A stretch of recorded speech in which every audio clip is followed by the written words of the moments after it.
जब भी मैं दीक्षा के बारे में सुनता था तो मुझे लगता था कि किसी इंसान को धर्म के प्रति ज्यादा लगाव हो जाता है तो वो दीक्षा ले लेता है। एंड इट्स ओवरऑल ओके कि किसी इंसान को धर्म के प्रति ज्यादा मोह होता है और किसी इंसान को संसार के प्रति। पर जैसे जैसे मैं इसकी डेप्थ को, इसकी गहराई को समझता गया तो समझ में आया कि जो भी इंसान दीक्षा ले रहा है और जिन्होंने दीक्षा ले ली है उसको छोड़ के दुनिया का हर इंसान अंधा है। And trust me that it's true, क्योंकि सिर्फ संसार को छोड़ने वाला इंसान ही वो सब देख पा रहा है जो हम नहीं देख पा रहे हैं। हम ये सोचते हैं कि शरीर की सुंदरता कैसे बढ़ाई जाए और वो ये सोचते हैं आत्मा की सुंदरता कैसे बढ़े। हम शरीर साफ करके ये समझते हैं कि हम साफ सुथरे हैं, अच्छे कपड़े पहन के हम सोचते हैं कि हम बहुत स्टैंडर्ड हैं, और वो शरीर और कपड़ों के बारे में तो सोचते ही नहीं है, क्योंकि उन्हें ये ज्ञान हो गया है कि जो यहीं छोड़ के जाना है उससे उन्हें कोई मतलब नहीं है। इसलिए वो सिर्फ आत्मा को साफ करते हैं। हमसे कई गुना ज्यादा दूरदर्शी होते हैं वे। हम तो अभी तक ये बातें करते रहते कि छोड़ो ना यार, अगला जन्म किसने देखा है, वो होता भी है या नहीं, अभी तक इसमें उलझे हुए हैं। और ये तो अपने आने वाले कई जन्मों की तैयारी भी कर लेते हैं। अगर बहुत कुछ कमाने के बाद भी या लाइफ में बहुत कुछ पाने के बाद भी स्ट्रेस कम नहीं है, सुकून और शांति के लिए अलग अलग जगह हॉलीडेज जाते हैं, मेडिटेशन, योगा या स्ट्रेस कम करने के लिए अलग अलग प्रोसेस करते हैं, मतलब हमारी चाहत का सब कुछ होने के बाद भी अगर सुकून और शांति नहीं है तो फिर दीक्षा तो सबसे बड़ा अचीवमेंट है, क्योंकि इसके बाद तो आपके दिमाग में कोई स्ट्रेस ही नहीं है।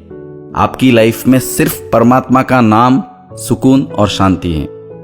आप पूरी लाइफ के प्रोसेस को देखिए, हम सच में शांति और सुकून से कोसों दूर हैं और इनके पास सिर्फ और सिर्फ शांति और सुकून है। हमें सब पता होने के बाद भी हम दीक्षा नहीं ले पाते, क्योंकि हर इंसान का माइंडसेट इतना ज्यादा स्ट्रांग नहीं होता, या इंसान संसार की उलझनों में इतना उलझ जाता है कि इस कारण हर कोई दीक्षा नहीं ले पाता। कहते हैं दीक्षार्थी इतने क्यों सजते संवरते हैं, जबकि वो तो इस संसार को छोड़ के जा रहे हैं। इतना बड़ा विदाई समारोह भी क्यों, इतना दिखावा क्यों?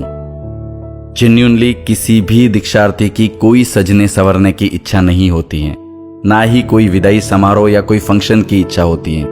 वो तो माता पिता परिवार की पूरी इच्छा होती है कि एकदम सज धज के सब कुछ संपन्न हो, इसलिए ये सब होता है। वरना दीक्षार्थी को तो अपनी खुशी सिर्फ और सिर्फ रजोहरण में दिखती है, परमात्मा में दिखती है।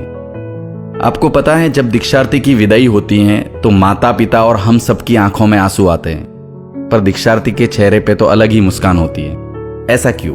क्योंकि दो प्रकार के राग होते हैं, एक व्यक्ति राग और दूसरा गुणों का राग। हम व्यक्ति राग में होते हैं, इसलिए बेटी, बहन, माँ, दोस्त, ये सबका मोह हमें रुलाता है। पर दीक्षार्थी को तो परमात्मा के गुणों से राग होता है। उसे इस संसार से अब कोई लेना देना नहीं है। वो तो परमात्मा के प्रेम में अपनी आत्मा को अर्पण कर चुकी है। मैं एक एक शब्द बहुत दिल से कह रहा हूं और सच में बहुत सारी बातें सोचने लायक है हमारे लिए।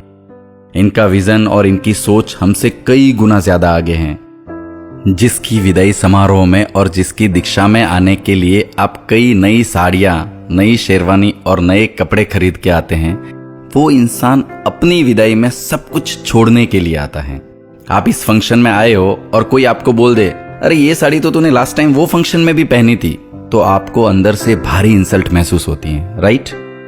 और ये तो सब कुछ छोड़ के रिपीट वो कपड़े पहन रहे हैं जो पिछले हजारों साल से चले आ रहे हैं। ना कोई कलर चॉइस, ना ही कोई स्टाइल चॉइस। भले ही आप ज़ारा, H&M, लिवाइस या कोई और ब्रांड पहन रहे हो, पर जेन्युइनली वैल्यू तो इन सफेद कपड़ों की ही ज्यादा है। एक्चुअली हम इन सफेद कपड़ों की वैल्यू वास्तव में नहीं समझ पा रहे हैं और शायद सही तरीके से दुनिया को नहीं समझा पा रहे हैं, क्योंकि दुनिया की हर प्रॉब्लम्स जिसको कम करने के लिए दुनिया का हर बड़ा इंसान अपील करता है, उसका पालन हमारे साधु साध्वी हजारों वर्षों से आज भी करते आ रहे हैं। Save water, non violence, animal cruelty, hunger, plastic free life, no radiations, save electricity, air pollution, voice pollution, water pollution, chemical free clothes, मिट्टी के बर्तन which is good as health wise as well as job for local people. I mean इस प्रकार की कोई गतिविधि नहीं करते जिससे कि देश, दुनिया, किसी इंसान या किसी भी प्रकार के जीव को नुकसान पहुंचे। एंड जेन्युइनली हम ये बात अच्छे तरीके से दुनिया के सामने नहीं रख पा रहे हैं, वरना इस हर चीज के रोल मॉडल जैन साधु साध्वी होते। सिर्फ यही नहीं, पूरी दुनिया में ह्यूमैनिटी और काइंडनेस स्प्रेड करके लाखों लोगों के जीवन को भी साधु साध्वी भगवान सही दिशा देते हैं। लोग कहते हैं कि संसार में रह के भी ये सब किया जा सकता है, पर वास्तव में प्रैक्टिकल ये पॉसिबल ही नहीं है। संसार में रह के हम सब कषायों से मुक्त नहीं रह सकते। मेरे कहने का मतलब ये नहीं है कि सब दीक्षा ले लो, मत लो, पर वास्तव में दीक्षा क्या है, संयम क्या है, साधु जीवन क्या है, इस धर्म की डेप्थ क्या है, इसको अच्छे से समझ लो और इसको सही तरीके से दुनिया के सामने रखो, सही तरीके से स्प्रेड करो। ये स्प्रेड मत करो कि जैन धर्म बहुत महान है। इससे लोगों को लगता है कि आप अपने धर्म की बढ़ाई कर रहे हो। भले ही आप सही हो, लेकिन आपके बताने का तरीका ऐसा होता है जैसे सिर्फ हमारा धर्म ही महान है, बाकी सबका धर्म हमारे सामने कुछ भी नहीं है। एंड जेन्युइनली ये सुनना किसी को भी अच्छा नहीं लगेगा। इससे बेटर है कि आप लोगों को बताओ कि हमारे सन्यासी का जीवन कैसा होता है, हमारा धर्म किस तरीके से साइंस के रास्ते पे चल रहा है, कितना त्याग करना पड़ता है ये सब पालन करने में। इस भौतिक सुखों वाले संसार में भी किस तरीके से हमारे साधु साध्वी हजारों सालों से दुनिया की प्रॉब्लम्स को ध्यान में रख के त्याग का जीवन जीते हैं। और ऐसी बहुत सारी स्पेशलिटीज है जो शायद मुझे भी नहीं पता, पर हम सबको इसकी डेप्थ में जाके दुनिया को ये सब बताना है। सुख जो है वो वस्तुओं या भोग में नहीं है, वो त्याग में है। अगर सुख भोग में होता तो संसार का हर इंसान सुखी होता, पर इंसान का तो पता नहीं, लेकिन हर गुरु भगवंत के चेहरे पे सुख का एक अलग ही आभास होता है। कई लोग मजाक में या धर्म की समझ ना होने की वजह से कह देते हैं कि भाई दीक्षा कौन लेता है जिसकी कमाने की ताकत ना हो या जिम्मेदारी से दूर भागता हो। तो मैं आप लोगों को ये बता देता हूँ कि अगर ऐसा होता तो हर भिखारी दीक्षा ले लेता। दीक्षा वो ही इंसान ले सकता है जिसको कोई एक्सपेक्टेशन ना हो। भिखारी को तो एक्सपेक्टेशन होती है कि कुछ मिलेगा, पैसे वाला बनूंगा या और कुछ। और साधु भगवंत को, उनको देखिए, थोड़ी सी गोचरी भी ज्यादा आ जाए तो बोलते हैं खप नहीं है, कोई एक्सपेक्टेशन नहीं, कल जो मिला खा लेंगे, नहीं मिला तो भी कोई प्रॉब्लम नहीं। इसलिए इनके बारे में कुछ भी बोलने के पहले इसकी डेप्थ को जरूर समझे। जिन्होंने सब कुछ छोड़ दिया है, जो लाइफ टाइम लोच करके, मतलब एक एक बाल को खींच के निकाले, पैरों में कांटों की चुभन को रोज महसूस करे और कई कठोर पालन के साथ अपना जीवन हंसते हंसते गुजारे, ऐसे साधु साध्वी की हमेशा अनुमोदना करें। हम दीक्षा नहीं ले रहे हैं, दैट इज ओके, पर हमें दीक्षा नहीं लेनी चाहिए या दीक्षा नहीं देनी चाहिए, ये सब बातें करने से पहले एक बार अच्छे से संयम जीवन की डेप्थ समझ ले। फिर जो भी स्टेटमेंट देना है, जो भी स्टेटमेंट कहना है वो कहे, लेकिन प्लीज बिना नॉलेज के ज्ञानी बन के पाप का बंधन ना करें। आत्मा दिखती नहीं है और शरीर दिखता है। आत्मा को किसी ने देखा नहीं है, इसलिए उसकी समझ हर इंसान को नहीं है, पर जिसका आत्मा से मिलन हो गया उसका बेड़ा पार है। ऑलवेज रिमेंबर, जो चीज दिखती नहीं है उसका पावर हमेशा ज्यादा होता है। पानी कभी भी हवा का रुख नहीं बदल सकता, लेकिन हवा पानी का रुख बदल सकती है। जो इंसान शरीर से प्यार करना बंद करके आत्मा और परमात्मा के बारे में सोचता है, वो इंसान हमसे कई गुना ज्यादा दूरदर्शी है। उस इंसान की आत्मा का पावर हमसे बहुत ज्यादा है।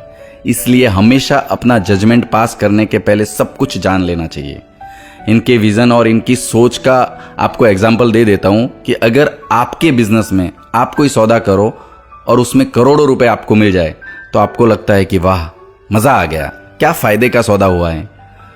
और कोई इंसान ऐसे करोड़ों रुपयों को एक पल में छोड़ के संसार छोड़ दे और महसूस करे कि आहा क्या फायदे का सौदा हुआ है। सब कुछ छोड़ने से तो आत्मा और परमात्मा से मिलन हो गया है।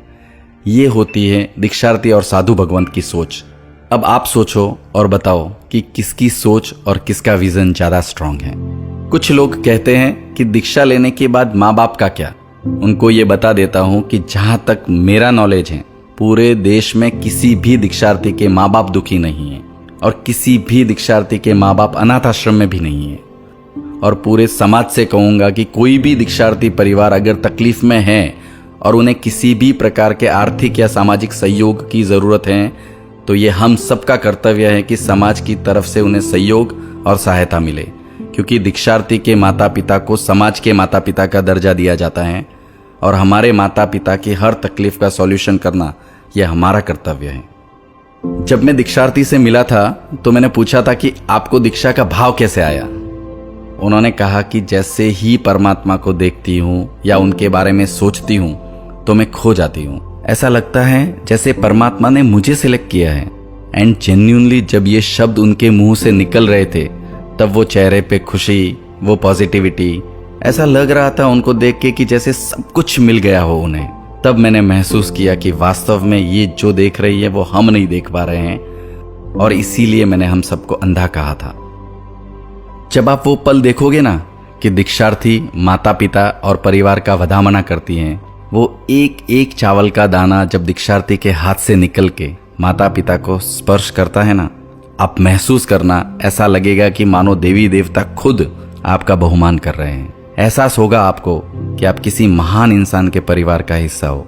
उस पल माता पिता को आभास होता है कि वो कितनी महान आत्मा के माता पिता हैं। दीक्षार्थी बहन, मैं आपका तहे दिल से सम्मान करता हूँ और वंदन करता हूँ आपको। और हाँ, इनके माता पिता, भाई बहन, दोस्त और परिवार वालों से कहता हूँ कि आप बहुत नसीब वाले हो कि एक पुण्यात्मा के नज़दीक आपने लाइफ के बहुत सारे पल गुजारे हैं। आप सबसे मैं एकदम दिल से कहता हूँ कि कल से तो आपकी बेटी, बहन, दोस्त आपकी नहीं रहेगी।